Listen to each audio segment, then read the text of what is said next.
Good morning, good morning, good morning. Welcome to 2.4, which is about flooding. Refer to Fig 2.4 that shows flooding at Port Johns in Eastern Cape below to answer the questions that follow. So flood in Port St. John's, this is flooding. This is a problem. Remember, we are still working at water resources. Let's go through the extract. Residents evacuated amid heavy rain. Okay. Port St. John's on the west coast of Eastern Cape has been battered by heavy rains and localized flooding, okay, leading to large-scale evacuations, okay. The region of Green Farm, situated along the Mzimvubu River, which burst its banks on Monday, has been particularly hard hit by flash flood. According to SABC News, large portions of the low-lying settlement have been left inaccessible. So let's go through the question so that we do not waste time. Let's go through the question. What is a flood?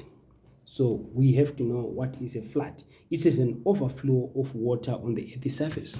Okay, overflow of water on the earth's surface. On the earth's surface. This is an overflow of water on the earth's surface. That's what we refer to as the floods. Overflow of water on the earth's surface. That is what we call flood.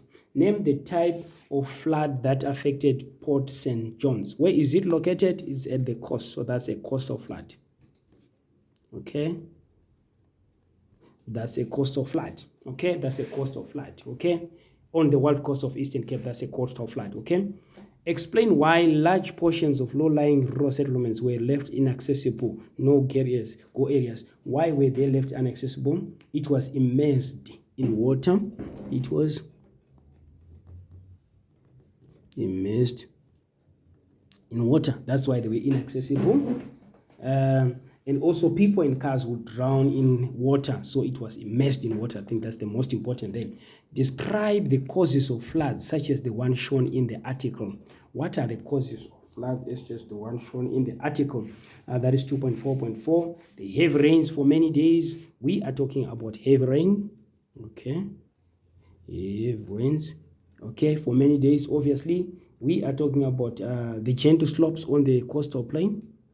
Gentle slopes on the coastal plain. Okay, gentle slope on the coastal plain. We are talking about the high moisture content, the lack of vegetation, which allow water to soak into the ground, among other reasons. So these are some of the causes of floods, okay, on this article, okay. Then the next one, explain the effects of flooding had on the people of St. John shown on the diagram. What are the effects? Okay, 2.2, okay, that's 2.4. We are talking about, okay, 2.4.5. What effects of flooding on the shown on the diagram? What are the effects? What can we see on the diagram? 2.4.5. Essential goods and materials lost in flood water. You can see they're carrying the essential goods, cars, and all this other stuff. They are lost in flood water. Essential goods and material lost in flood water. The houses get damaged by water. Crowds drowning in water. Disease will follow. Destroy infrastructure such as roads, communication lines, and power affected. So this is what you're supposed to write. This is what you're supposed to write. Essential goods and material lost in flood water. Houses get damaged by water. Cars drowning in water. Diseases will follow. Destroy infrastructure such as roads. So these are some of the things that you can actually include there. Then the last one, state one precautionary measure. One precautionary measure the people of the Port St. John's have taken to reduce the damages caused by the floods. What have they done?